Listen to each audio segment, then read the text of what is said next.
कागजात हमने दे दिया।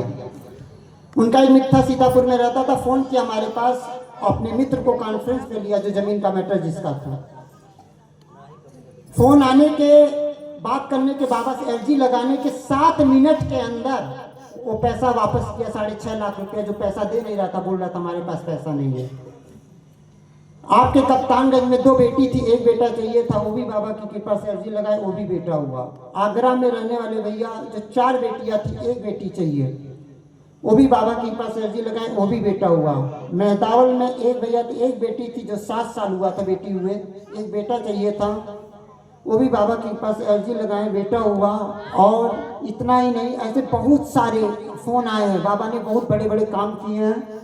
इतना नहीं, अगर बाबा से बात होती है और आलो सिंह जी महाराज का दूसरा जन्म है, तो बाबा बोलते हैं आज यहाँ पे भी पहली बार या दूसरी बार कीर्तन था, बारिश का मौसम था, इतनी बारिश हो रही थी कि इसी फील्ड में पानी भरा था। फोन आया कि कीर्तन कैंसिल कर दें, लेकिन भैया ने सचिन भैया के पास फोन किया। सचिन भैया बोले महाराज जी से एक बार बोल दो, हम भी टूटी बारिश से कीर्तन करके आए थे, सोए थे। बाबा बोले बोल दो, बारिश बंद होगी और कीर्तन धूम से होगा।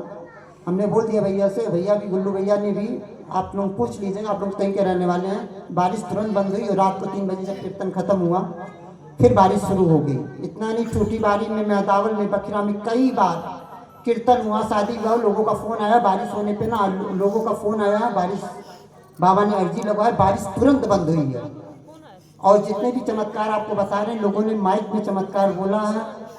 यूट्यूब चैनल पे सारा वीडियो पड़ा हुआ, आप लोग वीडियो श्याम बाबा के चमत्कार के नाम से आप लोग देखिएगा, सारे वीडियो सुनिएगा, सारे ये चमत्कार जितने लोगों के काम हुए।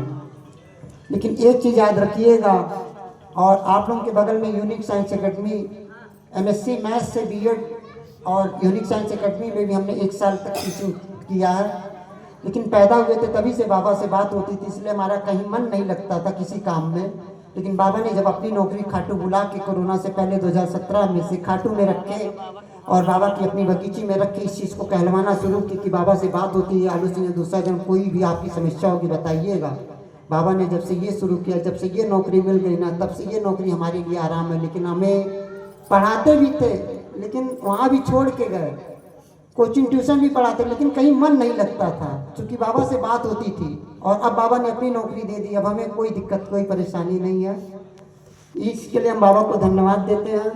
लेकिन याद रखिएगा, ये बाबा का सच्चा दरबार है, आप लोग सच्चाई पे चलिएगा। बाबा एक एक चीज़ देखते हैं, खाना पीना, रहना सोना, सब कुछ देखते हैं। आप क्या करते हैं, एक एक पॉइंट का हिसाब होता है। इसलिए बाबा से डरिएगा, क्योंकि आप जैसा कर्म करोगे, उस कर्म का फल आपको भोगना पड़ेगा, उसको कोई भी बचा नहीं सकता है। इस चीज़ को नोट कर लीजिएगा। ये बाबा का सच्चा दरबार है। कोई भी आप रिश्तेदार हुए, मोहल्ले में किसी के भी कहने पे अगर आप गलत करते हैं ना, वो बचाने नहीं आएगा। जो गलत आपके कहने पे, जिसके कहने पे आप करेंगे, उसको भी भुगतना पड़ेगा, आपको भी सजा भुगतनी पड़ेगी। आप एग्जाम्पल ले लीजिए, रावण का भाई विभीषण था ना। आज विभीषण ना तो लंका की लालच किया, ना तो सबको पता है, ना तो अपने भाई को देखा, ना तो लंका की लालच किया। जो सत्य था, उन्होंने सत्य को बोला कि हाँ सीता जी को दे दो।